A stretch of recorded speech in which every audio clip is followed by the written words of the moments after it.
بسم اللہ الرحمن الرحیم۔ الصلاۃ والسلام علیک یا سیدی یا رسول اللہ وعلی آلک و اصحابک یا حبیب اللہ و خاتم النبیین۔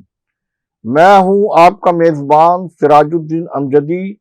اور آپ دیکھ رہے ہیں ہر پیر کو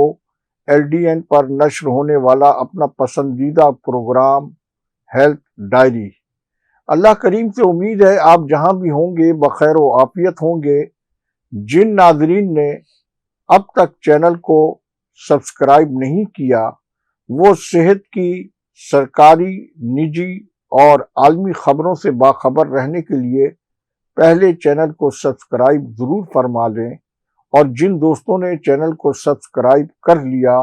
ان کا تہ دل سے شکریہ۔ اگر ویڈیو آپ کو اچھی لگے تو کرپشن سے نفرت کے اظہار میں لائک اور کمنٹ سیکشن میں اپنی قیمتی رائے کے ذریعے ہماری رہنمائی ضرور فرمائیں۔ ناظرین کرام، آج کی صحت ڈائری 18ویں آئینی ترمیم صحت اور تعلیم کے ادارے اور صحت کے سرکاری اداروں پر کیڈر چینج مافیا کی حکمرانی پر مبنی ہے۔ 18ویں آئینی ترمیم کے بعد صحت اور تعلیم کے شعبے جب صوبوں کو منتقل ہوئے تو کسی بھی صوبے نے ان شعبوں کو مزید منظم اور فعال بنانے میں تو کامیاب نہ ہو سکے، بلکہ سندھ میں تو یہ دونوں شعبے کارکردگی کے اعتبار سے اتنے بدتر ہو گئے کہ ہیلتھ کیئر کمیشن بنانے کے لیے پنجاب کے ڈرافٹ کو مستعار لیا گیا اور اسے پرائیویٹ ہسپتالوں کی ایسوسی ایشن اور PMA کے ذریعے یہ آئینی ادارہ بغیر مریضوں کی نمائندگی کے اور ڈاکٹر عاصم حسین کی بھرپور مخالفت کے باوجود کافی تاخیر سے معرض وجود میں آیا، جو اب ایک سفید ہاتھی بنا ہوا ہے۔ اب حال یہ ہے کہ سندھ میں صحت اور تعلیم کے دونوں شعبے صفر کارکردگی کے ساتھ صرف پبلک پرائیویٹ پارٹنرشپ کے ڈھول کی تھاپ پر پرائے ہسپتالوں کی کارکردگی کو سرکاری محکمہ صحت کا کارنامہ قرار دینے کے جنون میں مبتلا حکومت سندھ ایسے اداروں کو سرکاری عوامی خزانے سے فراغ دلانا فنڈز بھی حکومت سندھ دے رہی ہے، جس کی تازہ ترین مثال گزشتہ دنوں انڈس ہسپتال کورنگی کی نئی عمارت کا افتتاح بلاول زرداری کے ہاتھوں ہوا ہے، جبکہ بلاول زرداری عوام کے ایک ایسے مقبول عوامی لیڈر ہیں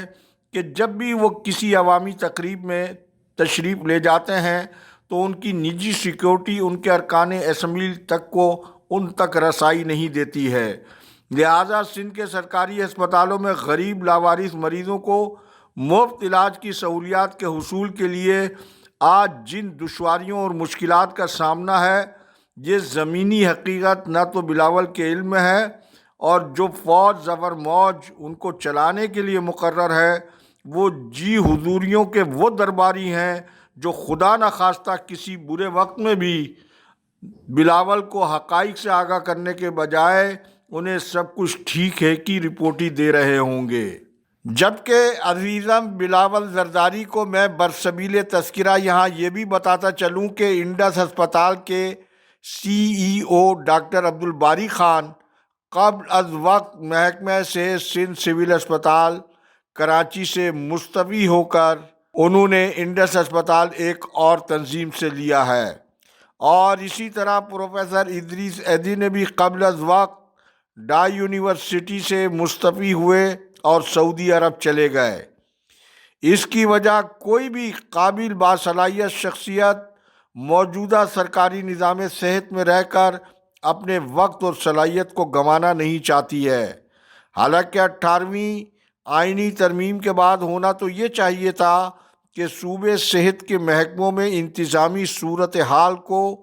تطہیری اور اصلاحاتی اقدامات کے ذریعے خدمت کے شعبے سے سفارش، کرپشن اور کمیشن کلچر کو ختم کر کے SIUT اور انڈس ہسپتال جیسے مثالی ادارے اور مریض دوست نظام بناتے، لیکن تاحال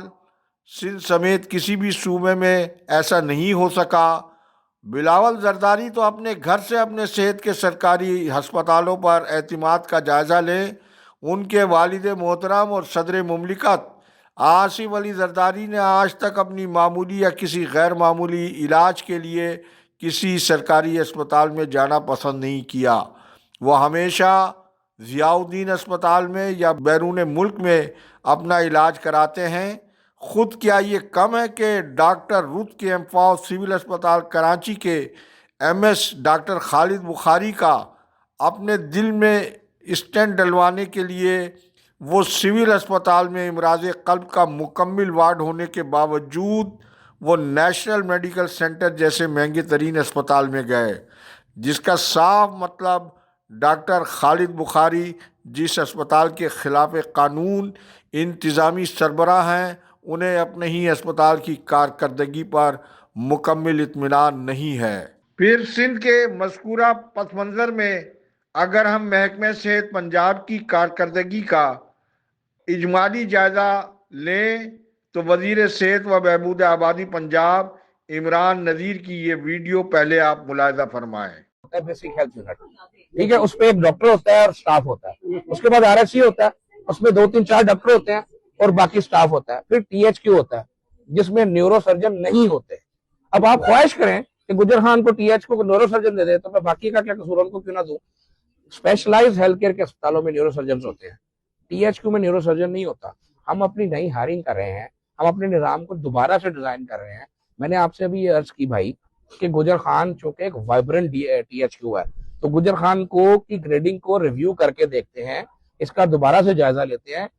پہلے ماضی میں کیا ہوتا رہا ہے، میں حلقے کا میں نو مثال دے رہا ہوں تو میں نے کہا جی میرے حلقے دے ووٹر نو ٹراما سینٹر بڑھا دیو، بعد چو نہ اتنے ڈاکٹر آتے ہیں نہ کوئی اتنے علاج ہوتا ہے اور پتہ چلتا ہے جناب ڈلیوریاں ہو رہی ہیں۔ اگر ٹراما سینٹر میں ڈلیوریاں ہی کرانی ہے تو بھائی پھر گائنی سینٹر نہ بنا دیں۔ تو جو نیڈ بیس پالیسی ہیں ہم اس کو اڈاپٹ کریں گے، جو حقیقت پسندی والی پالیسی ہے اس کو اڈاپٹ کریں گے، نہ تو ہم خواہش پہ چلتے ہیں نہ ہم خوابوں میں چلتے ہیں، ہم زمین پہ چلتے ہیں، حقائق پہ چلتے ہیں، اس کے مطابق جو چیز ہم یہاں پرووائڈ کر سکتے ہیں ہم کر کے دیں گے۔ آپ ویڈیو دیکھ کر معاملے کی تہ تک ضرور پہنچ گئے ہوں گے، محکمہ صحت کے حوالے سے سندھ اور پنجاب کا کیا فرق ہے۔ پھر سندھ میں تو ہر سرکاری ملازم اور افسر مرضی کے نجی اسپتالوں میں علاج معالجہ کروا کر اپنے ری ایمبرس بلز کے لیے سندھ سروسز اسپتال کراچی پہنچتا ہے تو میڈیکل بورڈ کی آڑ میں اسپتال کے ڈیفیکٹو ایم ایس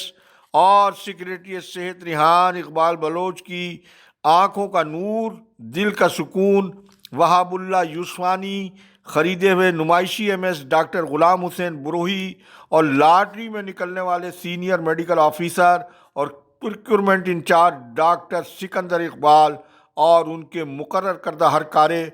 کتنی پرسنٹیج طلب کرتے اور وصول کرتے ہیں۔ بیس بدل کر چیف سیکریٹری سندھ کو خود میڈیکل بورڈ والے روز جا کر زمین پر صورتحال کا جائزہ لینا ہوگا، کیونکہ نہ تو اسپتال میں موجود ان کی خاتون رشتہ دار ڈاکٹر اور نہیں اجلاس میں سیکریٹری صحت ریحان اقبال بلوچ جو خود 3 ٹرائکا کی لاقانونیت کا حصہ ہیں، تو وہ کس طرح اپنے خلاف کوئی گواہی دے سکے گا۔ ناظرین کرام، خبر یہ ہے کہ سندھ گورنمنٹ لیاری جنرل اسپتال میں روبوٹک سرجری مشین کی افتتاحی تقریب میں ہسپتال سے ملحق شہید محترمہ بے نظیر بھٹو میڈیکل کالج لیاری کی پرنسپل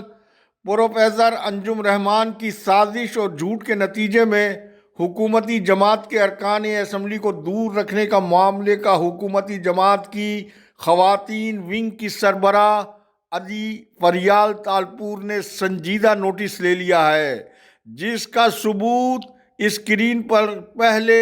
آپ یہ گروپ فوٹو دیکھیں۔ مجھے نہیں معلوم کہ علی فریال تالپور سردار نبیل قبول سمیت حکومتی جماعت کے ارکان اسمبلی کے خدشات اور تحفظات کو کس حد تک دور کر سکی ہیں۔ سوال یہ ہے کہ وزیر صحت و بہبود آبادی ڈاکٹر عذرا فضل پیجوہو کے سابق اسٹاف آفیسر فہیم چاچڑ جو کرپشن کی شہرت کی بنا پر ہٹائے گئے، اب ان کی لیاری میں اہم منصب پر تقرری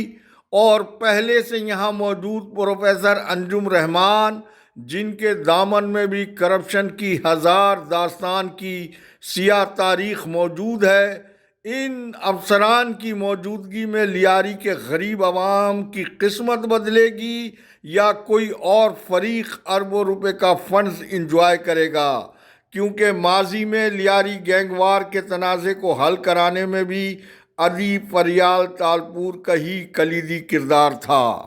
ناظرین کرام، محکمہ صحت سندھ میں جناح اسپتال کراچی کی نرسز، ٹیکنیشین اسسٹنٹس کی محکمہ جاتی ترقی کا مبینہ میگا مالی کرپشن کا اسکینڈل سامنے آ گیا ہے، جس میں محکمہ صحت سندھ کے صوبائی دفتر میں شہرت کی کرپشن رکھنے والے عرفان علی آرائیں اور جناح اسپتال نرسز کی خود ساختہ لیڈرز مذکورہ اسکینڈل میں مبینہ طور پر کلیدی کردار کے حامل بتائے جا رہے ہیں۔ مزید تفصیل تحقیقات مکمل ہوتے ہی ناظرین اور ارباب اختیار کو آگاہی دی جائے گی۔ اللہ حافظ۔ پاکستان زندہ باد، کرپشن مردہ باد، عوام و افواج پاکستان پائندہ باد۔